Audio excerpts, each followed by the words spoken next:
Hi guys, I'm just here editing the Josh MALEY episode, and unfortunately I've noticed that mine and Jay's camera has annoyingly died right at the start of the episode.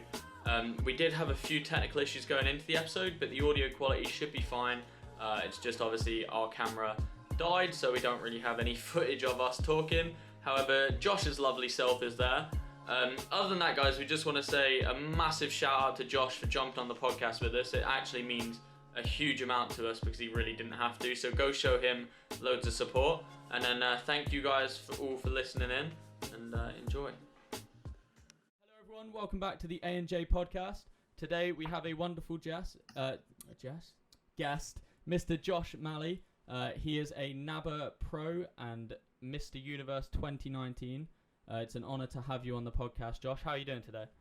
Good, thank you. Thank you for having me on. Very kind of you. I mean, we did have a couple of issues to start with. We just want to acknowledge that quickly, which is why the webcam quality maybe not the greatest compared to the camera. But yeah, no, it's great to have you on, mate. Thanks for coming on and putting up with,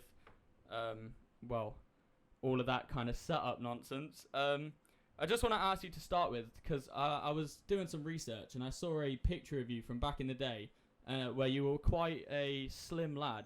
What sort of got you started off in the gym, and like what made you want to compete? At what point did you realise that's what you wanted to do? Yeah, so I used to be, like you said, slim is probably being a bit generous. I was straight up skinny.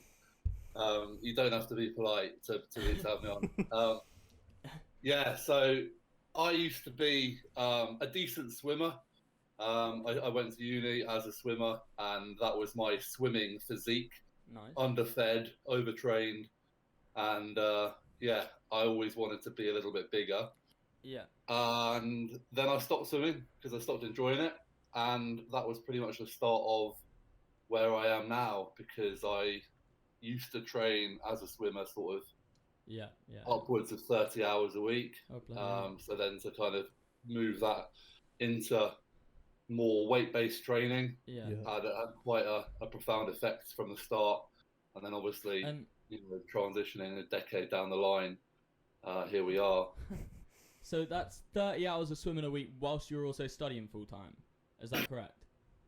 Yeah, I mean, it's uni, isn't it? So it wouldn't say full-time in inverted commas. Oh, okay, yeah. What uni were you at? But no, yeah, like I swam all the way from when I was kind of 10, if anything, uni was a bit easier, because when I was, 10, 12, I started doing like 4 or 5 o'clock morning swims before school and then after school. So that certainly has helped massively in terms of my ability to work hard and structure my day, which obviously are two massively important things in bodybuilding. No, definitely, mate. And then just a quick one. So were you like going to the gym while swimming, or was it just completely swimming? Was the sort of goal? There was some gym work, but for anyone who's kind of done any, I suppose, sports-based performance weight training, it's not really, any sort of bodybuilding-esque stuff. There's a lot of power, speed work, etc. But I always enjoyed it. I always liked the feeling of having a bar in my hands, having some weight in my hands, even though I was,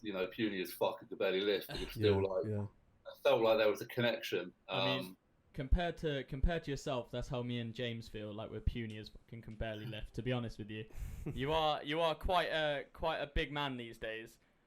So what sort of got you down into the bodybuilding path itself? Like when did you realise that I want to step on stage? Like this is what I want to do. Yeah, I mean, so I finished swimming when I was 19, and then the initial thought was I just want to get massive, whatever really that meant at the time. Yeah. Obviously, massive when I was that age was like 100 kilos. Because I think when I started, I was about 88 finishing swimming, 86, 88 kilos. So that's not too bad. So, yeah, I am 6'6" though, so it's strong. Okay, yeah. You ever thought about going to the NFL? I'm not the most athletic.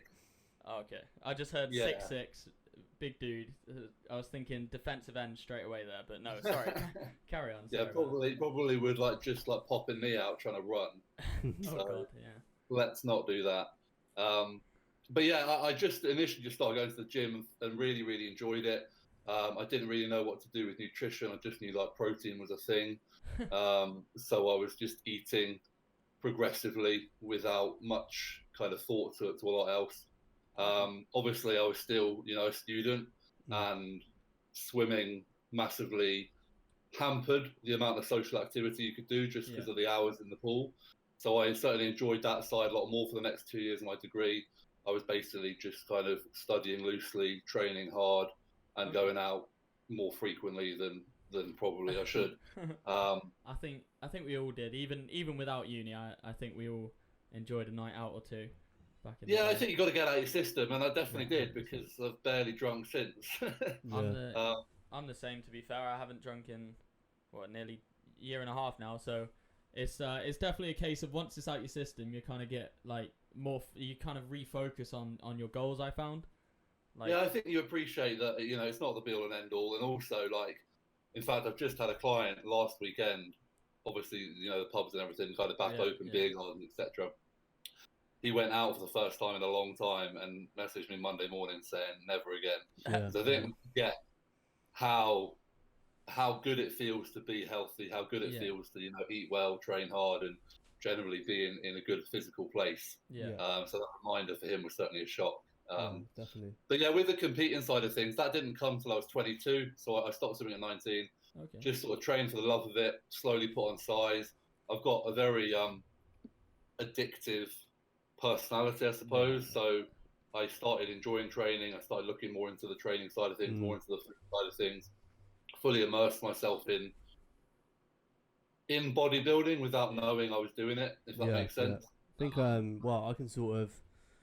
guess I can sort of relate to your story in a little way. So I used to play tennis, and it's a bit different from swimming. The next Andy Murray. So they said. But no, so I guess I was pretty decent at it. I sort of got to Wimbledon and whatnot, junior levels. And then again, I was about 17, and I got offered some scholarships in America to go to American University and play tennis. But just decided it wasn't for me at the time, and then again just sort of like forward into the world of bodybuilding, I guess. So I'm only 20, planning to compete when I'm 22, so similar to you as well in that sense. Yeah, that's my first, so yeah, my sort of question is, what would be your advice really for someone sort of looking to first compete, get into their first show? What advice would you give? It's tricky because like bodybuilding, although I absolutely love it, like it is full on. It is, and like I sometimes when I have conversations with younger guys who maybe want to start working with me, etc. Like you need to make sure that you love it for the right reasons. And that you're kind of willing to, I suppose, invest an awful lot for a hobby. 100%.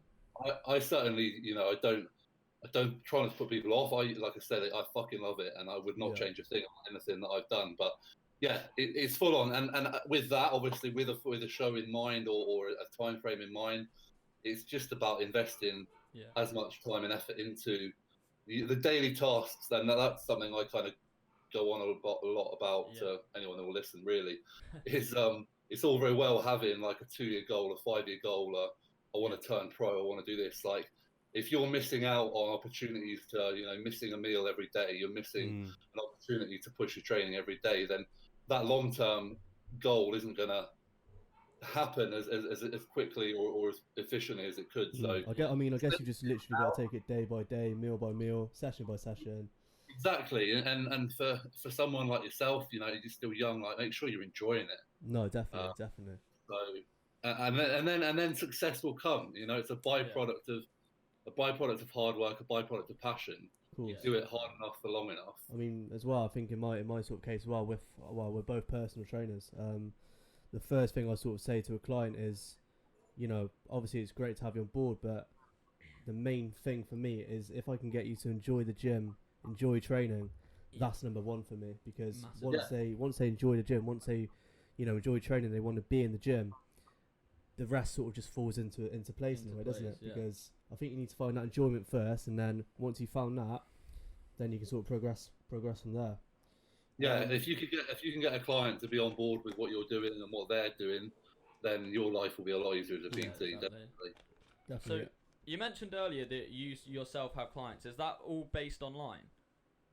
It's been based online since 2017. Okay.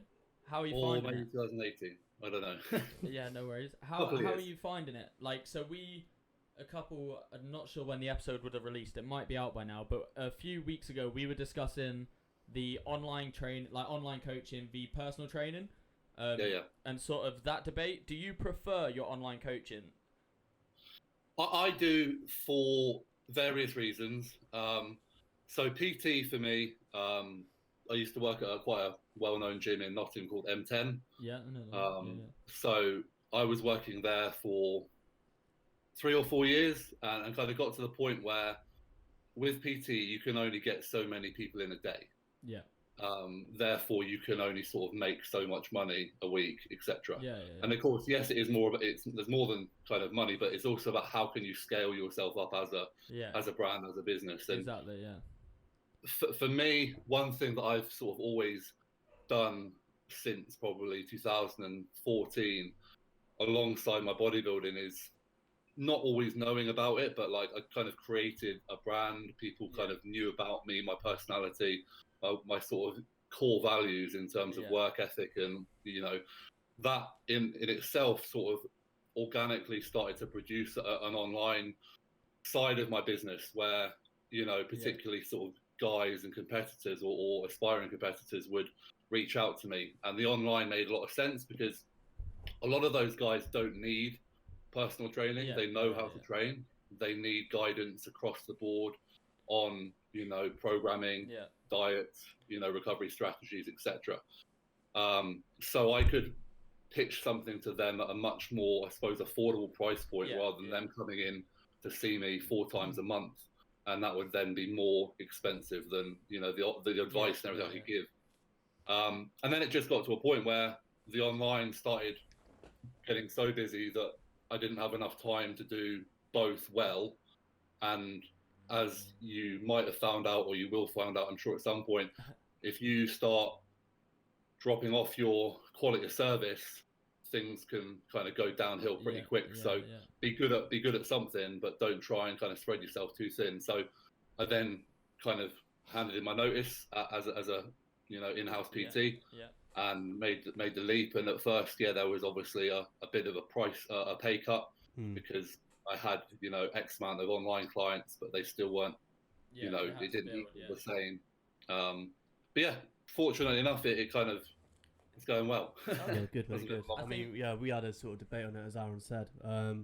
For me, the sort of goal would be to move fully online eventually. I think I sort of made that clear.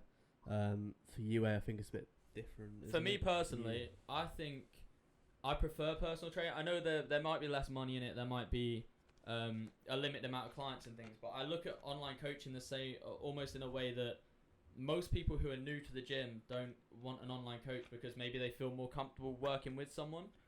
And the way that I look at it is, when I started off in the gym, I was overweight, unhappy, scared like shitless of all the big bodybuilding, or what you think of bodybuilders at the time. Like all the big people used to scare the death out of me, and I never felt comfortable for a long time. And so my favorite thing is helping that kind of person out more than anything. And I feel like if I went online, I would attract a whole different basis of clients. Like for yourself, I think online just makes sense. You've got a good following. You've obviously competed. You know what you're on about. Like it makes a total sense. But I just think for someone like myself, who also like, I like working with people I relate with, because I find if I can relate to them, I can help them more, if that makes sense.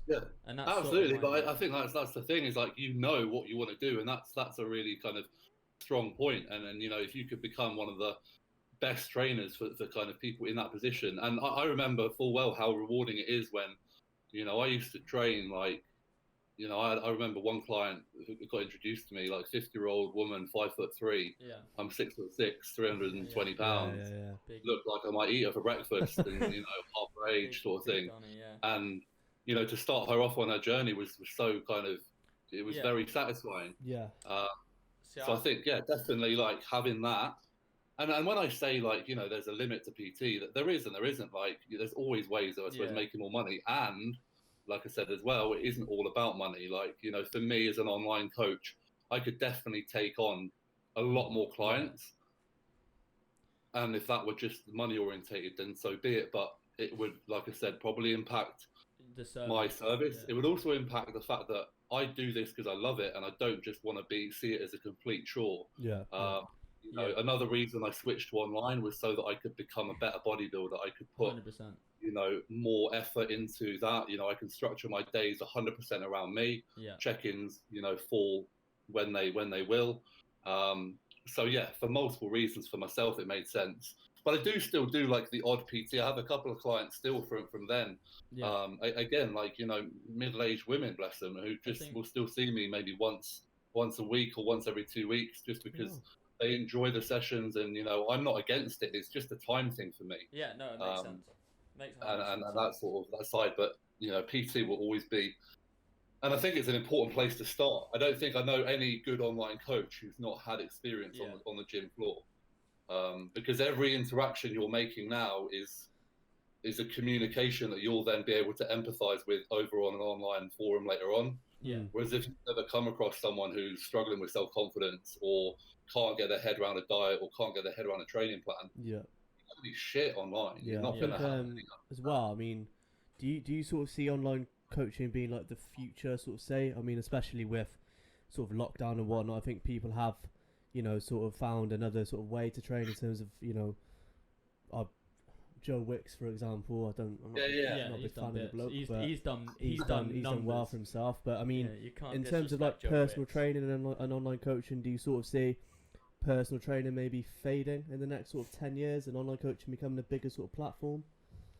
I think there's always going to be a need for personal trainers, because like I'm sorry, I know. Yeah, no worries. No worries. It's Aaron, but yeah. Aaron. Okay. Don't worry. Aaron said, there's always going to be people starting out at the gym without a clue, and to have that guidance. So I do think probably like the result of the past year and lockdowns, and maybe a bit of kind of fear around being in, closed spaces and things like that, will have an impact. But from everyone I've spoken to, those who want to go to the gym are going to go to the gym no matter what. Of course. Those who are unsure about it aren't, and that's just the way it's going to be. Online coaching is already quite saturated, I would say. Quite saturated. Like it's certainly not getting any easier. Yeah. And I think for someone kind of starting out, you need to make sure, like I said, you've got a good foundation from the gym floor. You've got a good basis of knowledge. Gone are the times where, this is pretty much when I started online coaching. Like, I had clients come to me just because I competed, which was literally ridiculous. Yeah. But at the same time, I'm someone who, I was doing PT at the time anyway. I'm also someone who is kind of keen to learn on the job. But that realistically is not going to happen much more. People aren't just going to go to someone because of the way they look. Though I do think that's a big, an important part of branding and that. To be honest with you, I'm more likely. It depends on the person, I feel, because if I'm like myself and I'm a personal trainer or someone who already is comfortable training, I would definitely look at someone like yourself and be like, oh, he competes, so he's like better than me in a way, as in like what it takes to take that next step, and you can help me get there. Whereas if I went to another personal trainer or a personal trainer who's just turned online coach, who basically is still a personal trainer, just not in the gym. Like, if I went to someone like that, I don't think I'd gain as much out of it. Whereas I would look at someone like yourself and be like, oh, he's won competitions, he's, successful, and is a good bodybuilder. I want to learn from him, if that's what I want to do. Yeah, no, it definitely, like I said, like that's certainly been a strong part of my, I suppose, growth of business. In terms of having, again, like I said, you can empathise with clients who are starting out in the gym and with that feeling. Yeah. I can empathise with guys who are balls deep in a prep, hanging out their arse and hating every minute of it. Yeah. And I can tell them that is normal. I can tell them, certain strategies that could potentially get them through that a little bit easier. I find it weird if someone came to, just a general person or a general PT and was like, I want to compete, get me on stage. Yeah, I think I had one lady say something along those lines to me. It was a 20-something-year-old, and she was like, oh, do you know about bodybuilding? And I was like, yeah. And she's like, oh, I'm interested in competing. Like, what should I do? Or can you PT me? And I was like, I mean, I'm probably not the person to ask. As much as I like bodybuilding as a fan, I am far from knowledgeable enough to. I could probably put you through a prep and get you to place last, but I can't get you it like absolutely shredded, dry, and everything like that. That's just not me. So that particular person I sent to, well, I think it was a more local bodybuilder to us, just to coach with him. Speaking about bodybuilding, how did it feel when they said your name at the NABA Mr. Universe 2019? How? So the 2019 win was the pro win. I won the amateur in 2017, and that was a bigger moment emotionally for me than 2019. 2019 was weird. Like, I can't really remember why. It just seemed like I seemed very detached from it all. Yeah. I think I got to that like point in prep brain, isn't it? Prep brain. Yeah, I'd almost like, you know, just I knew I looked. I knew I'm my worst critic, so I was happy with how I looked, and that was like a huge win. But no, 2017 was emotional because that was, you know, the first time I got called Mr. Universe. And I'd also come second the year before and third the year before that, so I'd kind of been fairly close. Yeah, kind of like how Jay Cutler describes when he first won the Olympia, where he's like, I came second this many times, and then the time I beat him, I just couldn't handle it. So I can kind of imagine that yeah, and the thing is, I think like the closer you get and it doesn't happen, it's like you stop, you know, the reality is it could never happen. So I then stopped thinking about it happening so that I didn't get disappointed, like I suppose upset, if that's the right word. But then obviously it did happen and I was completely unprepared for it. I feel like I was like, this is cool. But no, I mean it's a crazy feeling just because of the names that have gone before, and and like I said at the beginning, like I take everything day by day. I've never set out to be Mr. Universe. I never, not one point have I said that out loud. I know certainly in maybe 2016 I started to believe it could happen. But I'm not someone who talks about things. I like to kind of do them and then talk about them on podcasts. No, fair enough. I'm not sure who you're a massive fan of, but I did see that Arnold Schwarzenegger won that same title 4 times. So Arnold's won it. I mean, honestly, the list of sort of IFBB pros, like past and present, who have been like Flex Lewis has won it.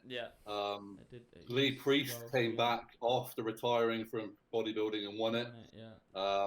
There's loads more. Crazy name. Yeah, you know, the guy who beat me in the overall of the 2017 universe did last year's Mr. Olympia.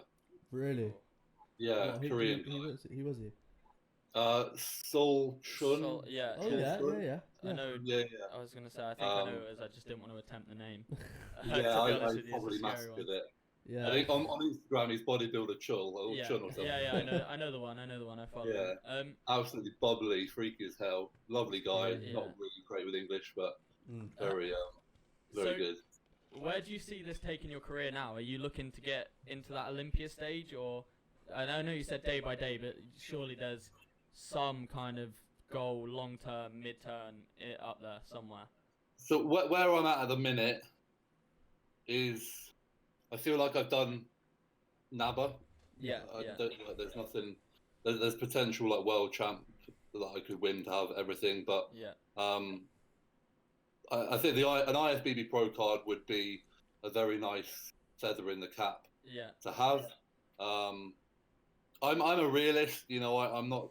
I look in the mirror. I know my genetic limits, and I'm comfortable with those. So like something like the Olympia is, and I always feel bad saying this because people are like, oh well, if you say that, like you got to believe it, but you've got to be realistic. You've got to be realistic. I was gonna say, like the Olympia is never happening. I would like if I got an IFBB Pro, I feel like I would kind of consolidate myself as an extremely proficient bodybuilder. You know, I'd have, you know, the NABA titles, and then I can just put your feet up. Kick back. No, like I'm going to do this for as long as I can. I haven't really got anything outside of kind of the potential of a pro card to kind of focus on if I had to focus on a target. I think that's a target. But like I I live and breathe this sport. Like I was doing it before social media. Yeah. I did it because I love it, and I will continue to do it until, realistically, until I feel like it's probably not the best to my health. I was gonna say, I mean, when do you call it a day? Like, when do you just say enough is enough? Yeah, at some point, like I know, like my training partner, I'm sure you guys know, Jamie Johal. Yeah. So we have this conversation a fair bit about the toll it takes on the amount of food you've got to eat, the training, the recovery, the fact we can't just go out and do fun things. Like he played golf 2 weekends ago. He pretty much had like a week off training because he was just fucked. Like he was like every session he came in, he was like, oh my neck, oh my lat, oh my arm, and I was like, mate, you just can't have fun. That's just part of like if you want to stay in this, you can't, and that's frustrating. So there'll come a point where I will be like, yeah, it's time to downsize, feel fitter, feel healthier. Don't get me wrong, like there are big guys who I know are in a lot worse shape than me. I move around pretty well, but at the same time, I'm still over 300 pounds pretty much.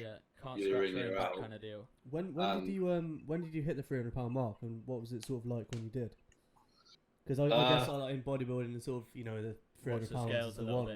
I'll be honest, I can't remember. So I don't know when I switched to pounds. I used to work in kilos, and then I realised that the pound sounded loads more impressive. No, I respect the fact you work in pounds, because I'm the only person that I know that works in pounds.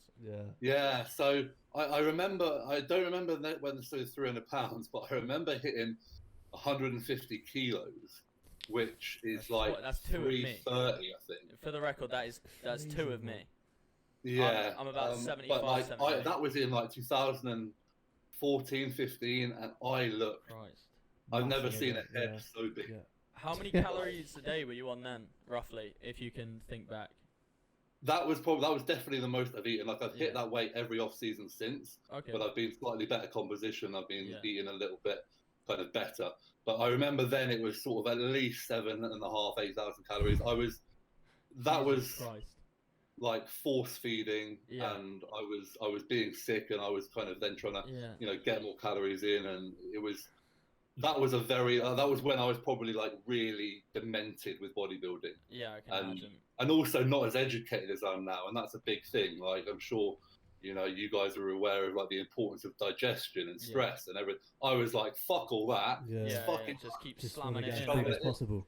Just shovel it in. What's the worst that could happen? I mean, there's so many factors you've got to put into play, like stress, sleep, water. I mean, I think that's part of the reason I've now got a coach as well. Obviously with the aim to compete, there's only so much I think as well to hold me accountable as well. Absolutely, because in terms of I guess I've got the knowledge in the sense of training, but I wanted more guidance within my nutrition, within my style of training and whatnot. And ultimately, I just thought, I want to have the best possible off season that I can, put on the most amount of size that I can, and then that'll put me in a better position to just for to reference, train. Jay, how many calories a day are you on? I'm only on about 3,250 at the moment, and which is rough height about 5'9", 5'10". So just for anyone listening or watching, you can sort of get a feel for how many calories 7,500 a day is. I couldn't imagine eating that every single day. That is ridiculous. I couldn't do that. So no, I was literally like drinking olive oil for the fun of it, just to get calories. I have it. It's disgusting, isn't it? No, that's not me. So, but like you said, like I think having a coach for what you want to compete and having that, and also as like as an opportunity to learn, you'll learn. Definitely. You'll learn methods. No, I mean, I can implement that into my own sort of training, into my own with clients and whatnot. Exactly. So. And I think that's a really positive thing. Like my shows in 2010 and then 2012, I had a coach for them, and like I learned a very old school methodology of kind of bodybuilding, but nonetheless, again, like hard work basics. And then since then, I've kind of coached myself, but mainly just because that side of being fully responsible for myself almost puts me like pressure on myself to take it up a level in terms of educating myself. It's not just educating myself and my clients, it's educating myself and me. And I've also been really fortunate to be around good coaches and good bodybuilders who I can talk to, bounce ideas off, and things like that. So And then within that, I sort of got a question for you, mate. In terms of like within the industry, who would you look up to? You know, so obviously we sort of aspire to sort of people like you in a way. I mean, and then who would you sort of look up to within the industry? So from like a bodybuilding and coaching point of view, to be fair, like Jamie, you know, I trust him. Absolutely. You know, he's just the way he goes about his business, his mental attitude is awesome. Jordan Peters, I went to uni with. Guy's younger than me. You went to uni with him, did you? Hey? You went to uni with him, did you? Yeah, he was a year below me, I think, at Loughborough. Yeah. So I've known him since then. I remember him, you know, in the gym, even back then, you know, he like, obviously I was significantly smaller and he was significantly smaller, but he was still significantly bigger than me. I was literally going to say, JP is I've seen him in person. He's the largest human being I think I've seen in my life. He's just so dense. He's just so big. Every body part on him is just massive. Yeah, hanging.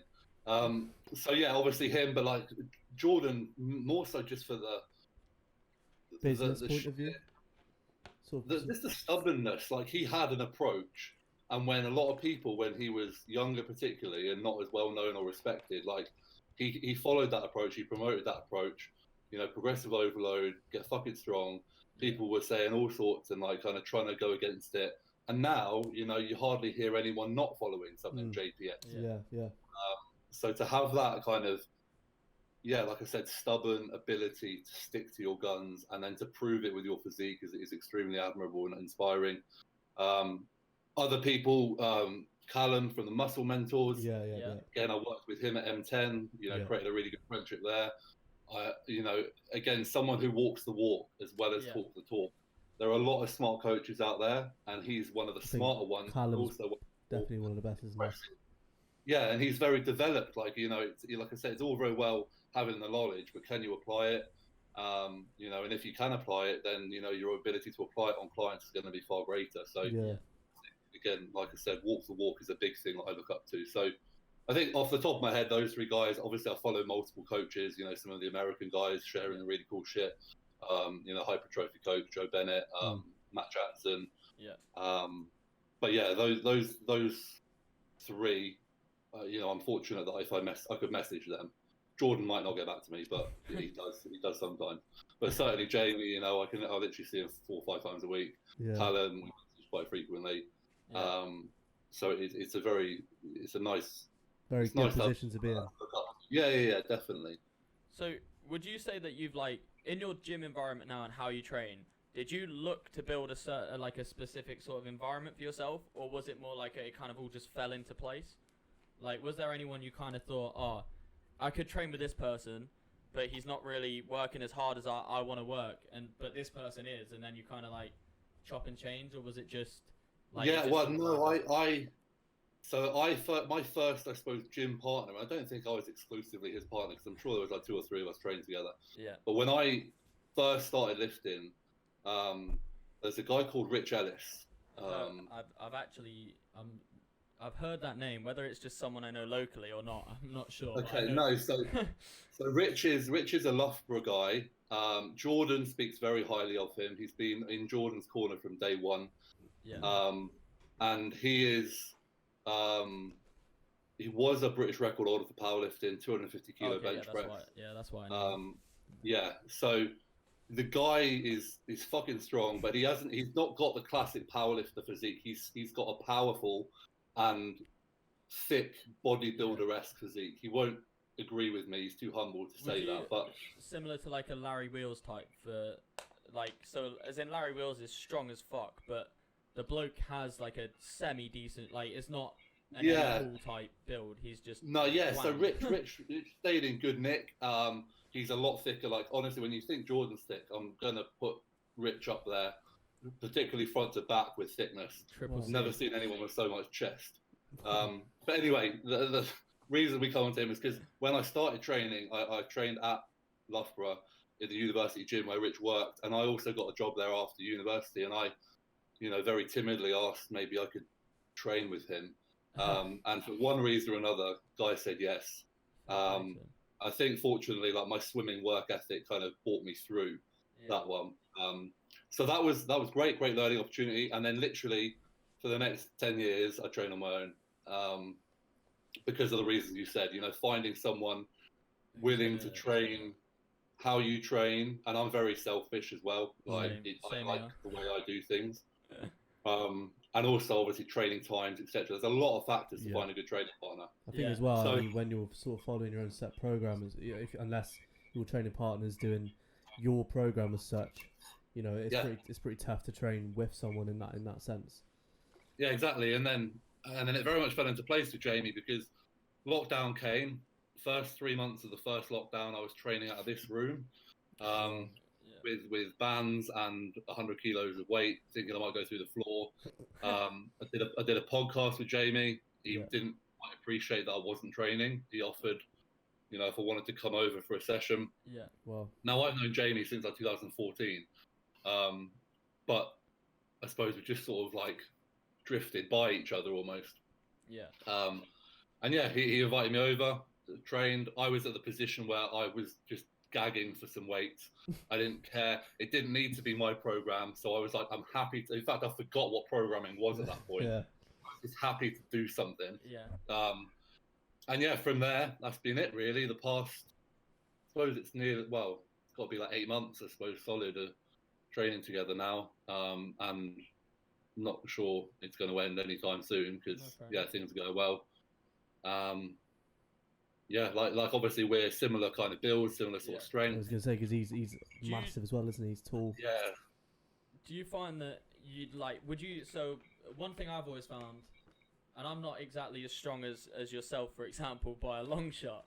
But I've always found that if I'm training with someone who's like significantly weaker than myself, it affects my training quite a lot because I obviously get, you know, having to constantly change out weight plates, things like that. Just the time it takes in between. Not so much the weight difference, but just the fact that, like, as I'm changing the plates around and everything, it's starting to get me out of the zone that I was in, and then it's just... Do you ever find, or did you ever find that as you were getting bigger, like, you'd be training with old training partners, and now you're significantly stronger, it's not the same? Well, that's kind of the reason I just never, like, train with anyone.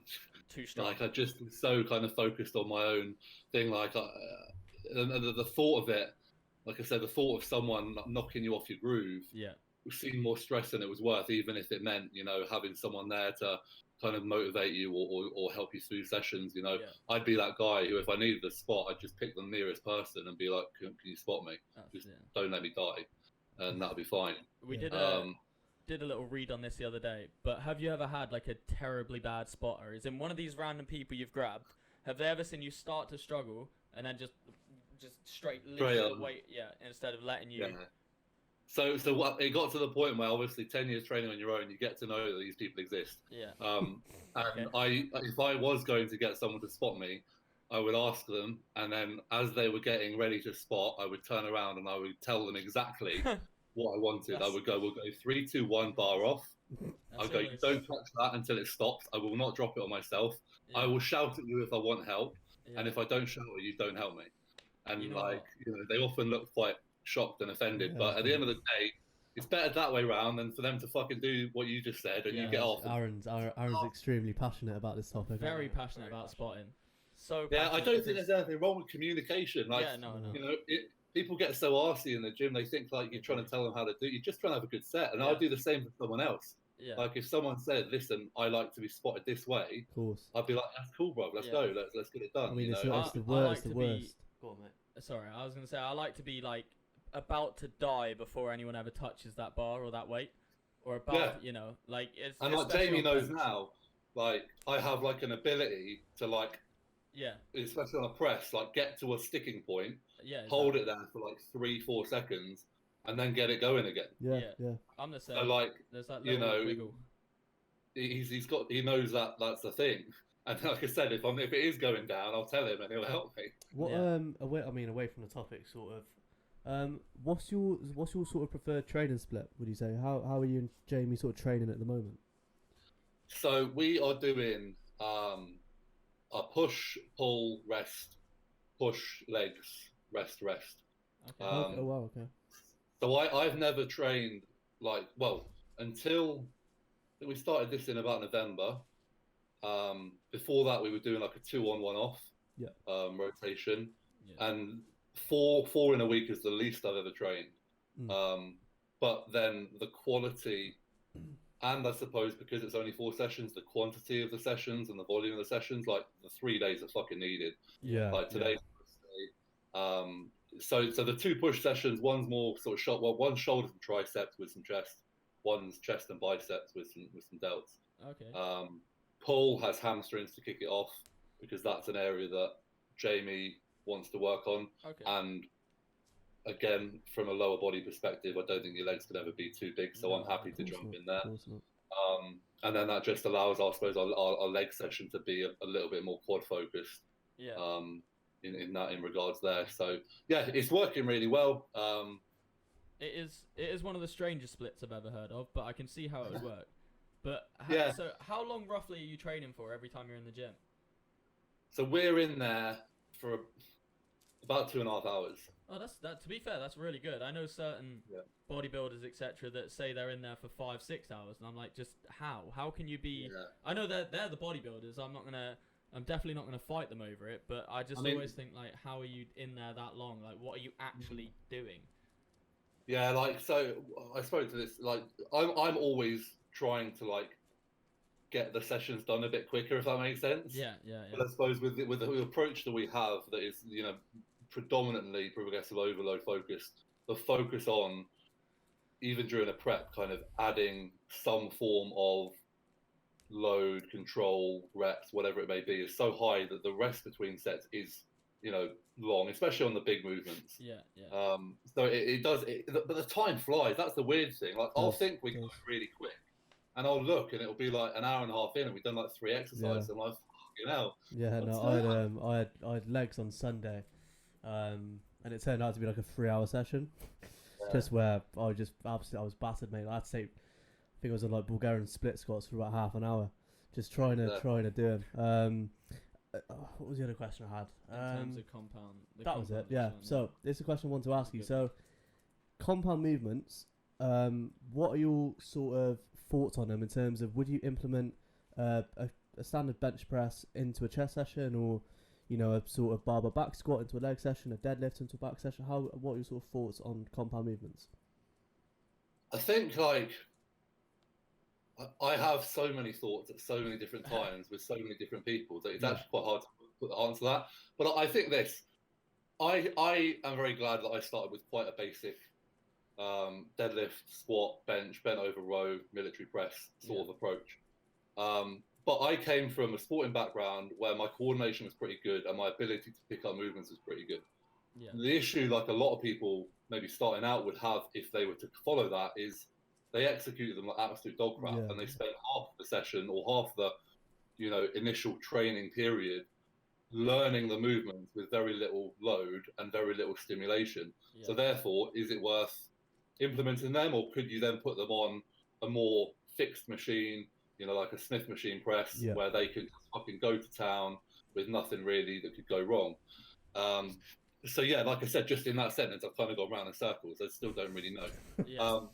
But now I think that the further you get and the deeper you get and the stronger you get, the harder those movements become from a recovery point of view. Yeah.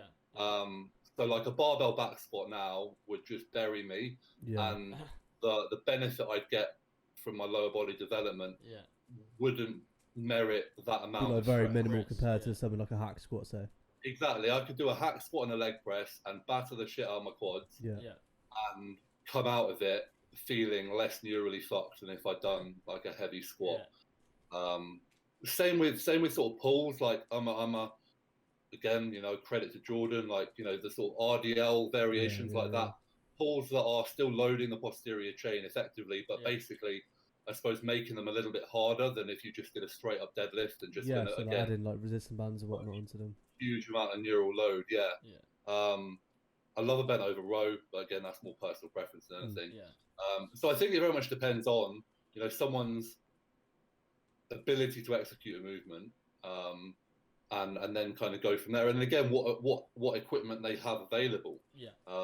Like I'm always looking for the most bang for your buck from a program, and if that just so happens that that's going to be from a back squat or a squat variation, free bar squat variation, then it will be in there. So yeah, very evasive answer for you. No, I appreciate it because it's I think it's such a sort of topic, isn't it, within the sort of bodybuilding industry, and sort of would you program it? I mean, would you program it to clients at all, or would you sort of stay away from it? That's a good question. So again, it very much depends on their level, their ability. I'm a big user of videos. So like many times I've programmed a bent over row, and many times I've got a video back and I thought maybe we shouldn't fucking do this. But then I'll also give them a chance. I'll be like, right, well that was shit, do it better. Yeah. But again, if they're doing it better with like half the load and it's then going to take them 2 months to build up to something respectable, is it going to be better for them to get on a chest supported T-bar row where they can't cheat, they can't get it wrong, and they can move more weight. So it's going to be on the individual. But I do program. I program a lot of free bar presses and dumbbell presses, obviously.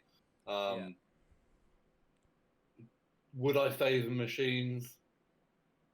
I like in my programming personally, like I like having a heavy bar or a heavy dumbbell in as a movement in a session, and then maybe a machine press or something like that, for example.